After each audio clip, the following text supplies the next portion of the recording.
Hello my darlings, and welcome back to another one of my videos. Thank you so much for clicking through. If you are new here, hey babe, my name is Ndombi, the classroom designer, and I'm so happy to see you, so happy to be here. If you are a part of this family, thank you so much for being so patient with me. I don't even remember when was the last time I sat down and recorded something, but this video is just to let you know that this break, if you call it, was not voluntary, and I will be explaining what the past 6 weeks have been like for me, and just to kind of welcome you guys back, because I think I've missed this place and I've missed doing this so much, and I'm so grateful just to be able to be speaking to you right now. So if you want to find out what I'm up to or what I've been up to, please stay tuned.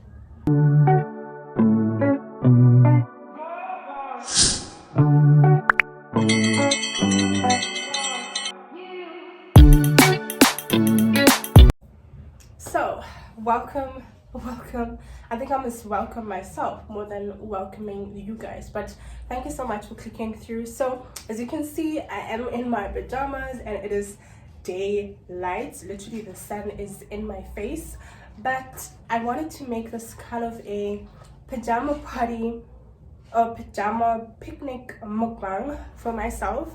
Reason number one is because I've literally been in my pajamas or in my scrappy clothes for the past 6 weeks and in my bed and at home, because I have been sick. And the reason I wanted to do this is because I'm kind of celebrating the fact that I will be able to get out of my pajamas and dress up and do whatever I want to, and I'm able literally to get out of the house and do what I want to do. Second, why I wanted it to be a mukbang, I think as you can see, if you have been kind of familiar with me and know how I look, I have shedded a lot of weight. Reason number one is because I couldn't really eat, and I think I've literally only had dairy for food, fruits where I can, and porridge. And so I just wanted to, I know I'm literally going to be forcing this because my stomach is still very small from being used to eating nothing, but I wanted to celebrate this by trying to have my favorite fruits or what I can take, and just to kind of be grateful for what I have and what I'm able to still enjoy, as others are not where I am, considering where I have been. So I'm just gonna take you through what I have. So I ordered this plate of food from Native Rebels. These are barbecue wings, it's a Greek salad and some fries. I don't know if you guys are familiar with Natives, but I think if you are from Soweto, you must be. It is, this place is like, the name of the area is running away from me and I have it in my head, but yeah, it's around Soweto. If you're familiar with it, I love the food there. I've never really ordered a takeaway from them or delivery from them. I usually go there and have my food, but yeah, I'm happy with what they have delivered. And then I also have some McDonald's.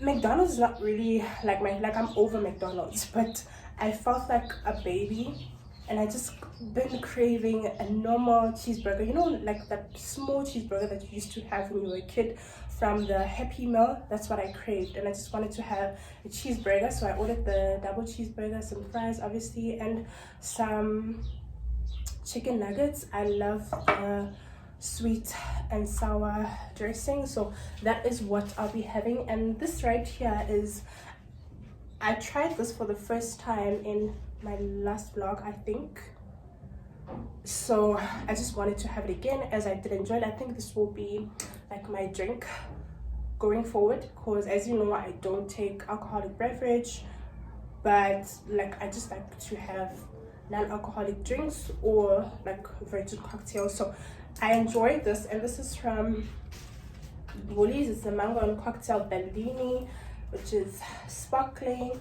I really enjoyed this, so this is what I'll be having to drink. So without babbling too much, or which I think I am, but this is literally a talking video, and I just wanted to be able to open up to you guys and be vulnerable, letting you know what I've been through. And I think more than letting you guys know what I've been through, I feel like I need to get this out of my chest, because I've been having conversations with myself for the longest time, and this is something I'd want to share with someone, and you guys have been there for me, so I would have never picked a better group of people to listen and to be there for me. So yeah, let's get into this. I think the first thing that I want to take a bite from is this.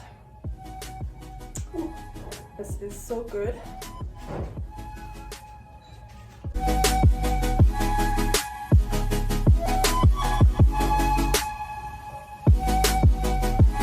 I literally forgot to clip.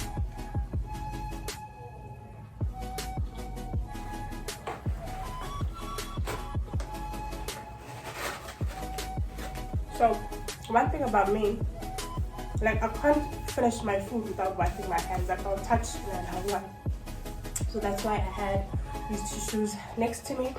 Also, I wanted this to be like a nice picnic vibe in the sun, but this is the first time I'm trying to, or I'm kind of filming with using the sun as my lighting. So please do let me know down in the comments as to whether this is a good idea or not. But yeah, so first thing, I think the day was the 14th of March, or if it's not March, what was it? June, July.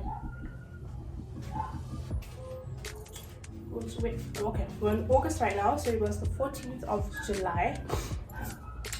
If it's not the 14th, it's the 13th, but it was the Sunday before the Monday that we had the meeting day. So between the 14th and 13th, I'm not sure. But on that day, I woke up, and as I was making my bed, I literally had a long night, because I had like a restless night. So when I woke up in the morning and I was making my bed, I could feel that, you know what, I'm kind of dizzy, but I forced to make my bed. And as I walked down to sit down, I flew through to the, okay, you know what, I think I'm considering getting rid of this lighting, because right now it's blinding me and I think I look kind of orange. So cool. So I feel like a kid.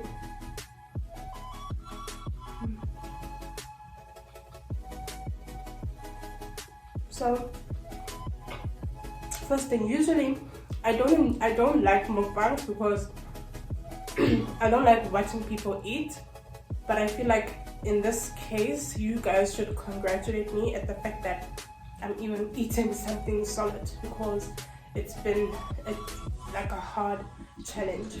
But I can feel that I need strength, and the only thing that's going to give me strength is food in my system.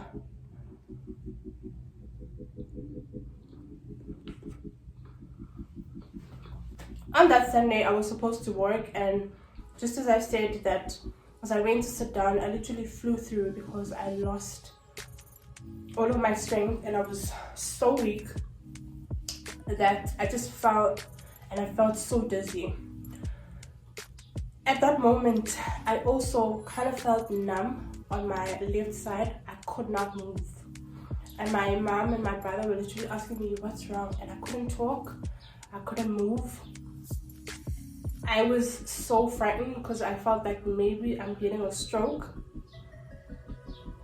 which would have baffled me, because not that I know who gets it and who doesn't, but I'm not really someone that is very stressful or has health conditions that could be threatening for me to have a stroke. But then I was just panicking, and that lasted for about an hour. and they were forcing me to drink whatever they could think of. I drank water, I drank some pills, I drank some, I don't remember, but they literally were forcing something down because I couldn't even say that what's wrong with me because I didn't know, and also I couldn't talk. So with them forcing me to have whatever, I fell asleep for like 10 minutes, and my mom woke me up from the sofa and like, you know, just go and lie down in bed, which will be obviously more comfortable. So I went, and she was pulling me because I was literally very, very weak. There was no way I could have stood up by myself and went to bed. So I went to bed and I slept, and I was telling my client that I asked my mom first to call her and say, you know what, I'm sick, but I'm thinking in my head, maybe if I sleep for like an hour, I can get up and work, but I couldn't. I slept that day, the whole day. And so the next day, I wake up with like a very, very strong headache. So from the headache, I get a fever. From the fever, it's the weakness, it's the tiredness. Getting out of bed was a mission for me. So I think after day 2 or 3, I developed a cough, which was very dry, very, very dry. And me drinking water would make my throat even drier. I don't understand why. So I wouldn't even be drinking water because then that would force me to cough, and the cough was painful. So while everyone is busy looting and, you know, during those days, I was in bed in pain. So the days go by and I keep getting worse and worse and worse. And at this point, I think in my head, I'm already telling myself that it should be COVID. For reasons that I'm not going to mention, but I just tell myself that, okay, it is COVID. Then I start to isolate. So I did not go to test because for me, going to test doesn't make sense because after you test, they tell you to go and quarantine and do whatever it is that you need to do, right, to try and get better. So there isn't really a point for me to go and get tested if there isn't really something that I'm going to be given or something that's going to help me after I get tested. It's just to increase the stats. So I was just like, you know, I'm just going to quarantine and try to get rid of this myself, just like I've seen with everyone around me. But with me, even before I got COVID, I knew that I can't afford to even have a small strike of COVID because one, I'm asthmatic, and me being asthmatic, my normal flu is horrible. Like if you lived with me and when I have flu, you would be scared. Like you would never spend a night with me again if I'm sick. That's actually where I even think about marriage, because I'm like, who the hell would tolerate this? Because I could scare you for you to think that I'm dying when I'm not, and it's just flu. So I knew that COVID would kill me. So I try and steam when I can because I was so tired. Like turning around in bed felt like a marathon. Me going to bath was a marathon. Each and every day was a struggle. And my cough was getting worse. My chest was getting even more closed up. I couldn't eat anything. I was forcing down some yogurt when I could. Oh my god, this fly. I was forcing down some yogurt when I could, you know, something that was liquid. I wasn't even eating. So that's the reason why I was also losing a lot of weight, and also the reason why I couldn't even gain any strength, because there's nothing in my stomach and I wasn't trying to play it. It's literally because I couldn't take it. So it goes by and week 1 goes by, and you know, there are days when, you know, one day when I feel like, okay, no, today I might be kind of better. And I get hope that no, I'm kind of better, so I'll be fine. In the next 2 hours, it's literally a sharp turn to it's my head, it's my chest, it's my body. I'm shaking, I can't move, so it was just a roller coaster for the first 2 weeks. And because everyone is, or I don't know if it's a rule or kind of maybe, or I don't know if it's a rule, I don't know how to put it, but the 14th day. So I was thinking by day 14 I should be better, but no, I was getting worse. So obviously with my asthma, during the night it was like a horrible experience. I would get closed up, I couldn't breathe for approximately half the night, and I would only get some breath through my lungs only in the morning around 6, and that is when I'll be able to kind of toss and turn and get some sleep around 8. So I was waking up around 12 or 2 if I could. And the most painful part for me was the fact that my mom was the only one that could be there for me, or that could take care of me, because my brother and my sister go to work. And just seeing the pain on her eyes,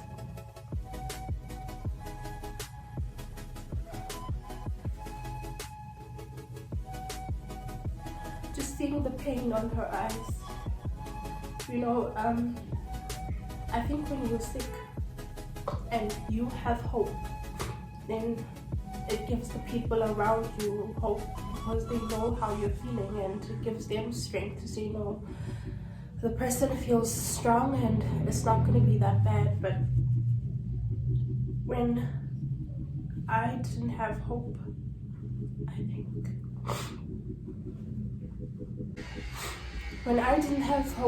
think that's what scared her and scared everyone around me.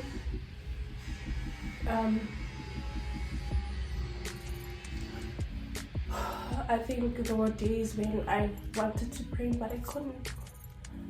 And there were days that I was praying in my heart. And one day I remember praying with my heart that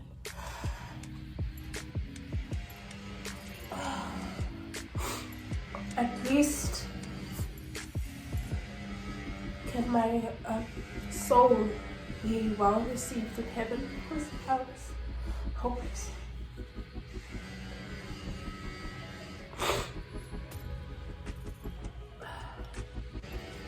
Oh, okay, let's have some food.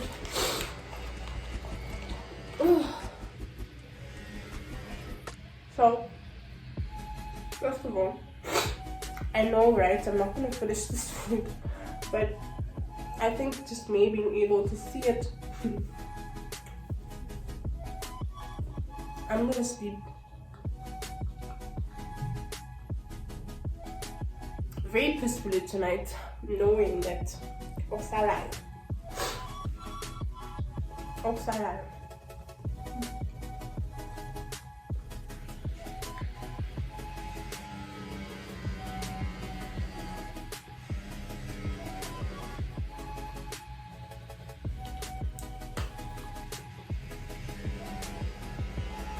Okay. I feel like my life was saved.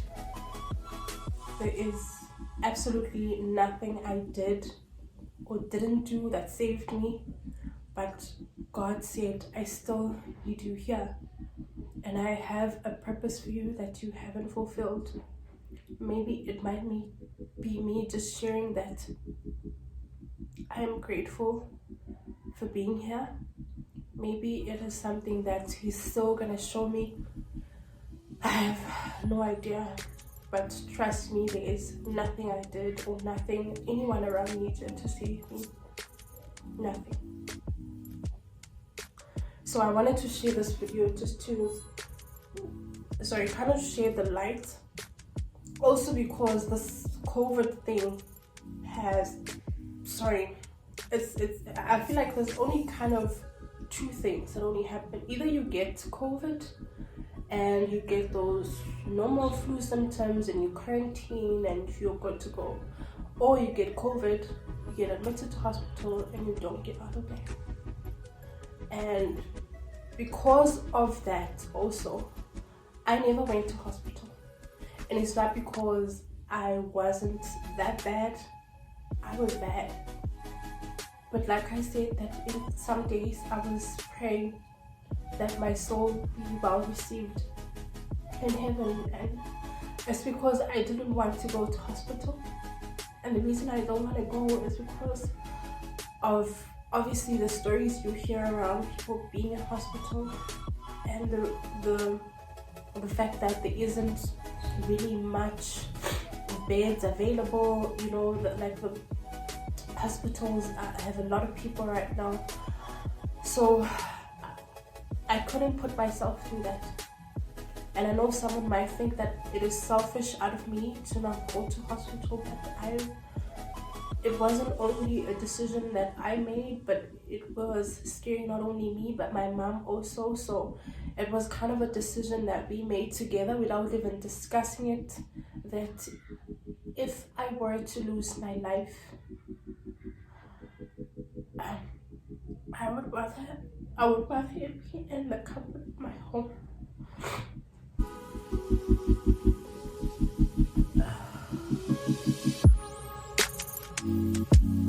I would rather it be in the comfort of my home, and I felt like I had better chances of surviving at home than I would in hospital. And I think by week 4, I had developed, I think because I never went to confirm it, but I felt like I had developed a throat infection, because at that time, you know, when you have tonsils, right? You know how tonsils feel when you swallow and you can kind of see them. I've had tonsils before, I don't know how I feel, so that's how I can kind of differentiate that it wasn't tonsils. So also I was looking at Google, my ear was painful, I still had a fever, I still was very nauseous, so I felt like I had developed either an ear infection or a throat infection. But my throat around and not inside was painful, it was swollen, literally me breathing was painful, and coughing was taking the life out of me.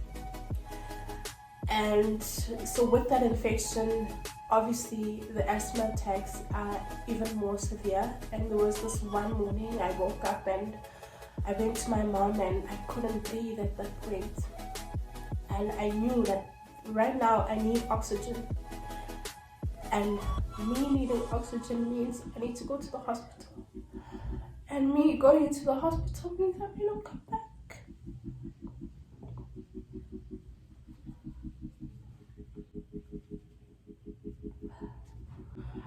So I think that day was the most difficult. And when I left the house, I kind of accepted my fate. And even though I was praying inside, and we prayed with my mom before I left, but I decided to go to the doctor and not to the hospital. But I kind of felt like maybe the doctor would just transfer me to the hospital because there isn't really anything they could do for me. So me leaving the house was kind of me saying goodbye to my life, my family.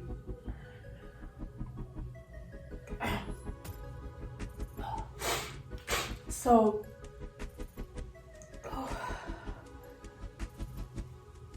when I got to the doctors and he checked on me, he asked me, obviously he suspected COVID, and he asked me, he said he wants to transfer me to the hospital, and I refused. I said no. And till this day, I don't regret my decision, and I wouldn't have gone otherwise. Just like I said, I'm at a point in my life where I'm not gonna fight to save my life. If God wants me here, He'll keep me here, and I'm not gonna lose my life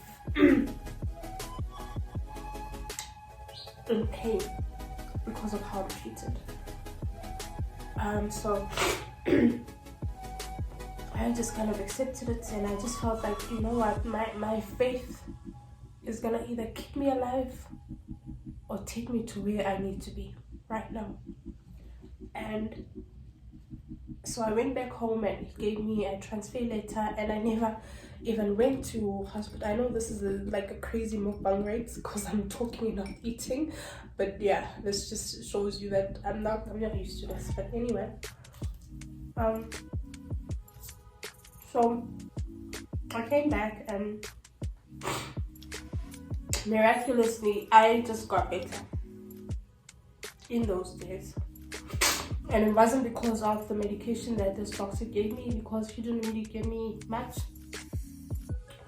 That's another reason why I don't have the confidence to go to hospital, because everyone is still trying to figure out what is this, what is this virus, how do we treat it, you know, what's going on, and how do you go to someone and give them the confidence with your life when they don't know what they're doing. And I don't mean this to be offensive to doctors who are trying, or doctors who might have ways to treat this, but sometimes you go with what you hear and what you see, and I haven't had success stories around me, so I wasn't going to go with what I believe and what I know doctors to be opposite of what I'm hearing. So I just went with what I believe, right? And my belief is that no one knows for certain how to treat it, so I'm not going to go and hand out my life for an experiment. And just like I'm saying today, that me being here is not because of something I did or something I didn't do, but it's merely because of the grace of God. Yes, steaming might have helped me, the medication that I got might have helped me, and all of these things might have helped me, but if they're not supposed to work, they don't work. So after those days, I also was just extremely weak. I couldn't do anything. So I went to the clinic again and got the worst experience ever. Sorry, I'm not going to tell you about that, but I came back and there was no help for me in that day. So again, I went into week 5 thinking, okay, I'm getting better, and now I'm making plans. Okay, on Monday I'm going to do this. Yeah. At this moment, I'm still very weak. I'm still very tired. I just cleaned the house in the morning, and after I was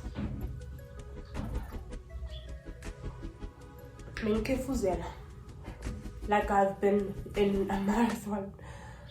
So I took a little break, and then I started to prepare for this video. So my pace is still something that I must get used to. You know, when they say take it easy, I'm not taking it easy because I don't know how to take it easy. I'm still making plans with my normal body, or how my body used to function, but you know, I'm still gonna learn, and I'm still gonna be able to take myself through the process. And I feel like sometimes when you push yourself, you get to where you wouldn't have imagined getting to. So I'm gonna push myself, and I'm gonna get where I was, or even further, get to where I have never been, because I couldn't imagine me losing my life and the pain that I would have left behind. I think the most painful part of this process and feeling like you're losing your life, for me, it wasn't because of, I'm not scared of losing my life. Just like I feel like if God wants to keep me here and has a purpose for me here, he will keep me here, and he will show me what that purpose is. And if he feels like I have served my purpose, that is when he will take me home. So the only pain that I felt was not for myself, but for the people around me. My mother, my aunt, my family, my sisters, my brother, every single person around me, just because obviously I'm still young, but the kind of pain we have experienced with passings, this would have just been, I don't know. But God said no, and I'm here, and I'm so grateful, and I think this is a part of your prayer or my prayer. But sometimes when you pray, you don't prepare yourself for what you're praying for, and sometimes your preparation is what will fail you. At the beginning of the year, I think if you have been a part of this channel, you would have known that I dedicated this year to be my gratitude year. And I wanted God to show me what I need to be grateful for, even if it is just this burger or this little nugget or the fact that I'm breathing. And He showed me that my life doesn't belong to me, and I should be grateful for the mere fact that I am alive. And I should be grateful especially for my support system, because there were days where I forced myself to do things when my body couldn't take it, because I don't know, it is just in me to feel like I'm a burden. But my support system refused me to do that, because that's just what great of a support system I have. And so that is why I'm saying sometimes we pray but we don't prepare ourselves, or we don't know how those prayers will be answered. And so there are so many things I'm grateful for, not only from this experience but from my past experiences and from my past life. And this has also just isolated me, so I was watching a lot of documentaries, and there's just a lot of things that people go through, and you are thinking, oh my God, I don't have this, or I should have that, or my life was not that way. But trust me, if you sleep with black tea and butter on your bed, you should be grateful. It is a lot that you have. And for me, having all of this plate of food and having worked in 6 weeks, that is something I'm grateful for. So yeah, I'm alive, and I'm here to seek and to push what my purpose is. And I'm so sorry this video is so long, but yeah, I think you can imagine all that I've been through, both physically, both emotionally and spiritually. I was at a point where I was just like, you know what, like whatever. But I pulled myself out of there, or God pulled me out of there, and I'm here now. I'm here today to share this with you, to say sorry, celebrate with me, eat with me.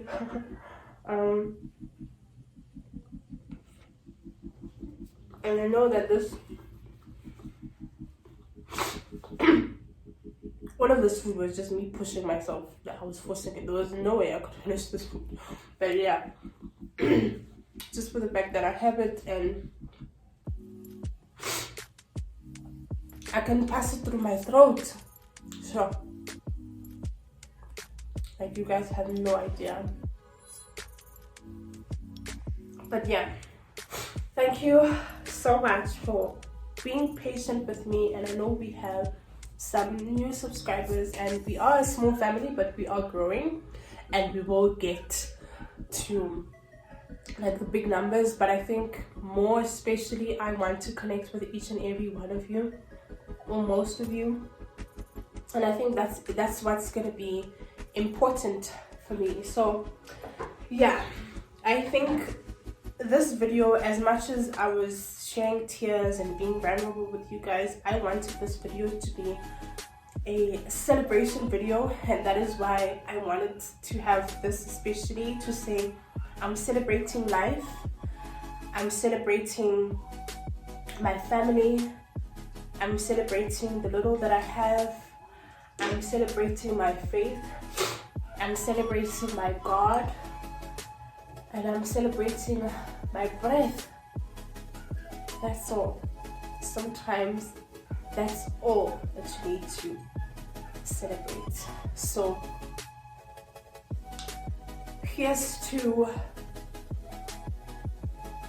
take two. Woo. Here's to a second take at life, at this channel, at content creation, at my business, at my wishes, at my aspirations. Here's to a second chance at life. Cheers. Thank you so much, guys, for tuning in. Okay, let me taste these wings because I know they're good before I say goodbye. And this video is going to be so long, I'm so sorry.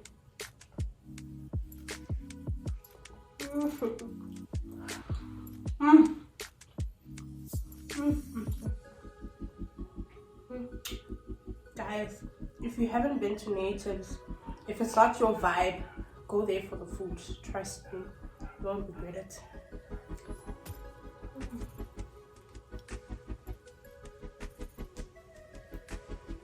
Thank you guys so much again for tuning in and for being a part of this channel and this family, and for also sitting through this video just to hear me out and to understand why I haven't been recording. It is literally the only thing I've been thinking about, or not the only thing, but most of the time I would be thinking about recording something. And when I felt like I was getting better, I was making plans to record, but it wasn't the time. And I'm grateful that this is the time that was chosen, you know. So yeah, this is just also for me to just kind of help you to be grateful for what you have and be grateful for what you are or where you are. Because trust me, you are not in control. You can never be in control. So thank you so much for tuning in. I will see you again on my next video. Till then, that's just another thing that you can never know if you can reach that till then. But till then,